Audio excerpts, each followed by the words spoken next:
the data also shows it's the fastest digital growing continent in the world. People are adopting and using the World Wide Web in a way that they haven't been seeing the pickup across any other continent. And that leads you to understanding that the real opportunity that's left globally, whether it's mineral, resource, access, data, opportunity, technology, is on this continent. Welcome to the conversation. I'm your host, Ismail Akwei, and today we have an incredible guest. She's Molly Jensen, the CEO of Afripods. Afripods is a free podcast hosting platform with a wide selection of Pan-African content available in up to 50 African languages. Welcome, Molly, and thank you for being on the conversation.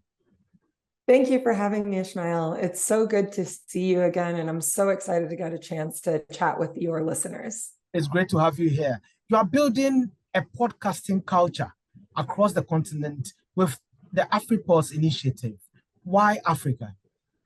You know, Africa has such a strong audio culture. I think you look at traditional history on this continent and see that there's a strong orated history. So people have always been telling stories. And then you see the addition of radio and how widespread and impactful that was. And now you see how incredibly vast digital media is and how quickly people are adopting it. So it really does give African people and creators the opportunity to leverage their voice in the way that they want to and ultimately get as much visibility as possible. So why Africa? The answer is why not Africa? Why is Africa not getting more visibility? I mean, there's never been a more exciting time. Well, according to statistics by the Internet Society, internet penetration rate in Africa is below 50% as of December 2021. This challenge may demotivate investors from pumping money into podcasts. Why not stick to radio, which is very popular, than to go on podcasts? Well, radio is very popular, and I actually don't think radio is necessarily going to go anywhere. Satellite is incredible. You can get into the nooks and crannies of every village and rural area on this continent, and information access is important. That said, the internet is getting more affordable. I mean, right now, the Affordable Internet Alliance does say a gigabyte of data is still the most expensive in the world here. We still do have data, bandwidth, and storage challenges. But I don't think that we are as far behind as 50% of people not having internet feeling like that's the norm. I think the 50% of people who may not have internet at home, they're certainly aware of what the internet is. So the interest and engagement with the internet is everywhere. You see digital ads now in major cities. And I think you're seeing digital products such as Instagram, Facebook, Twitter, whatever it may be. So Africa is certainly not without its challenges, especially when it comes to the affordability of internet. But the data also shows it's the fastest digital growing continent in the world. People are adopting and using the World Wide Web in a way that they haven't been seeing the pickup across any other continent. And that leads you to understanding that the real opportunity that's left globally, whether it's mineral, resource, access, data, opportunity, technology, is on this continent. And I think it's a very exciting time for technology here. Well, indeed, coronavirus also created a certain avenue for podcasts and also content creation to really make its way across Africa. And a lot of people took advantage of this. However, social media has indeed boosted podcasts as well, especially in times of protests in so many parts of the continent where young people share their views without any fear using podcasts. Nigeria, Kenya, South Africa are leading the pack when it comes to podcasts. Which podcast shows are really breaking the glass ceiling? That's a great question. And I think that it really depends on the category that you're interested in. In some ways, women have been incredibly paramount and on the forefront of the podcasting experience, right? They are getting a chance to truly tell their stories and take up space. So if I were to give you examples, in the West, I said what I said. They've been pioneers with audio, having their live events, cultivating their community. I think Gold Coast Report with Sincerely Accra, Joseph and Kwame, they've really done a good job of also having interesting conversations, even just what's going on right now. In Ghana, there was a Twitter discourse about, hey, you guys should have interviews with these people or those people. And I think they take the responsibility of being culturally relevant and making sure the information is out there. Adele Onyango in Kenya of Legally Clueless, she was the first syndicated podcast, I think, in the continent, or at least the region, in 2019 on Trace. Legally Clueless has put her in rooms with the UN, with the AU, with the Bill Gates Foundation, with so many incredibly reputable organizations. She has something like 30 billboards around Nairobi right now. And then you look at podcasts like the MacG and Chill Network, where they just reached over 1 million subscribers on YouTube and had a sold out event in South Africa, which is arguably the most robust and advanced podcasting ecosystem on the continent. So there are certainly people breaking through glass ceilings everywhere, whether it's informational, whether it's investigative journalism, whether it's humanitarian style, or whether it's being on the quote right side or liberal side of these arguments, because a lot of the podcasters are younger, or they're millennials, or they're learning about new media and looking to engage with different demographics and the youth. And which genres are they really attracted to? Is it comedy or which one? It changes region by region. In West Africa, we see a lot of comedy, specifically Nigeria. The #1 category is comedy, according to Africa Podfest. We do see conversational being the easiest barrier to entry on the continent as a whole. So basically, being able to call a friend or a colleague or someone that you admire and having a conversation tends to be easier than doing research for an investigative journalism podcast. That can take a lot of production, a lot of time, a lot of details and resource. So I would say comedy is big in West Africa. We see news being very popular, but across the continent, arts, culture, and media tend to be the most popular and relevant podcast categories.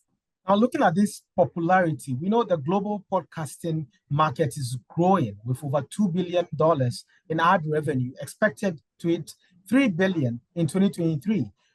What piece of this cake is coming to Africa?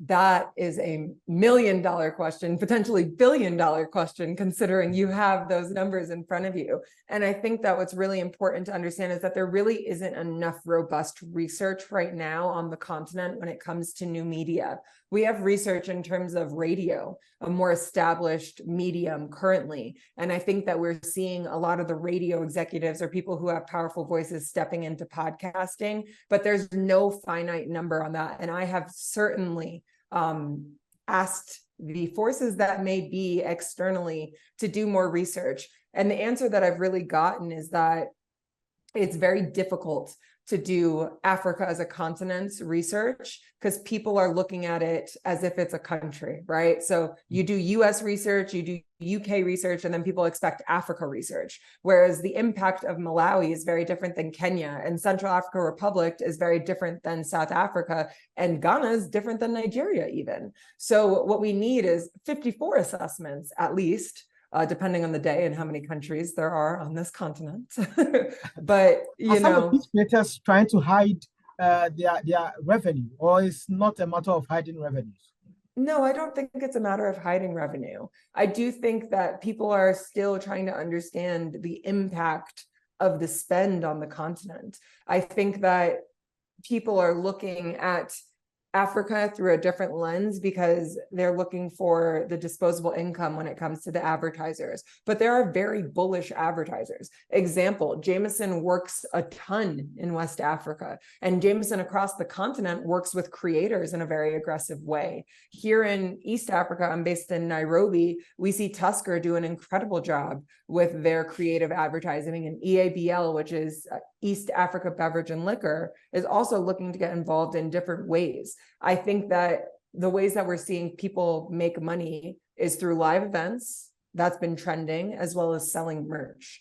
I think that there's also the option of donations. Money is a very hard thing to send. And right now, it's very difficult to monetize African creators. So people looking to chip in, it feels like more of a communal quality and something that's more ingrained here than it is in other markets. So people are willing to chip in and help donate. And we're seeing that with podcasters. But to answer your question, we don't have fine figures on what's going on with advertising in Africa, specifically with podcasts. What we do have is interest. And I can tell you that I've met with CEOs of agencies here and across the continent. I spoke at Advertising Week in South Africa. It was the inaugural Advertising Week on the continent. And advertisers are very curious as to how they can leverage this medium to make money for their brands.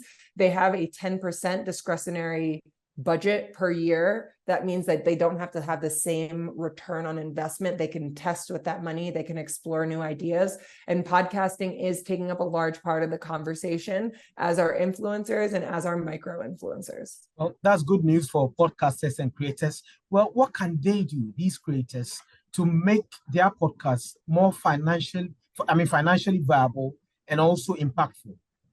Well, I think that what's interesting about podcasting is that the people who are listening to your content, so your audience, your community, the people who are giving you two-way feedback, actually care about what you're saying. The research suggests that podcasting is a niche activity. So people want to listen to specific people. They are choosing you out. You don't need to necessarily do anything besides cultivate the people that come to you. There's an expression that says, get 100 true fans and you'll be able to get 1,000.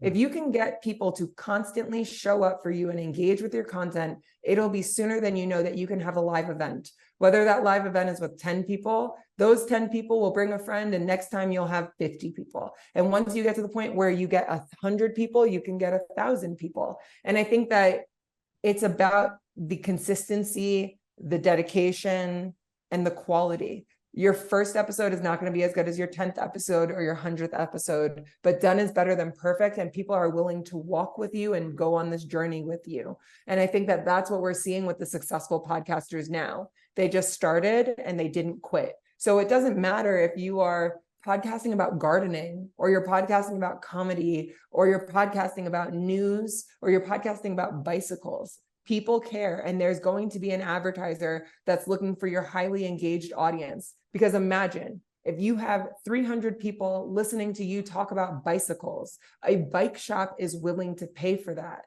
Those are 300 people that care about bikes. That is a highly targeted group of people. And the statistic for podcast advertising shows that it is the most successful form of audio advertising currently available because of the dedication to the audience. So what I would tell people, to answer your question, is keep doing what you're doing. Your audience matters. Your niche is your niche, and there will be advertisers that align with what you're doing. And maybe it looks small in the beginning, but just keep building it, keep tending to your audience and your fans, give them what they want, and you guys can grow together, and the financial piece will come.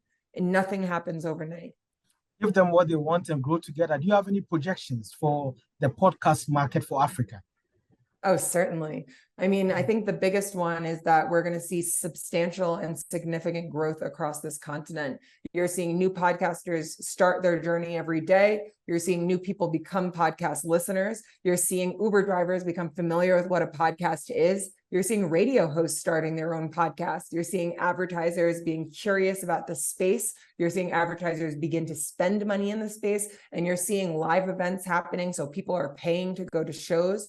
You're seeing brands partner with these shows, and you're seeing people sell merch. You're in a period of significant and exponential growth. So we are going to see growth across all verticals in podcasting, and the ecosystem continue to start to cement the foundation here because of the strength of the audio culture. So that would be the big thing. I would also say that live shows are going to continue to happen because that's the easiest way right now, I think, for people to see money and actually engage with the people that listen to them. I think people care about their fans. I think you're also going to see merch in the same regard because people feel like they're part of a club and a community and a network. And then additionally, that donation bit that I mentioned earlier, people want to support each other. I mean, Ismail, it's a really common thing, an understood thing on this continent that's not so understood elsewhere. If I have lunch and you don't have lunch, we have lunch. And that's what you have to remember. These podcasters, if you say, buy me a coffee, someone will send you a couple hundred cities, or someone will send you some rand or naira or shillings or whatever it may be. And you would be surprised that people actually do that. Strangers who you've never met, they will send you something small, because it's always just something small.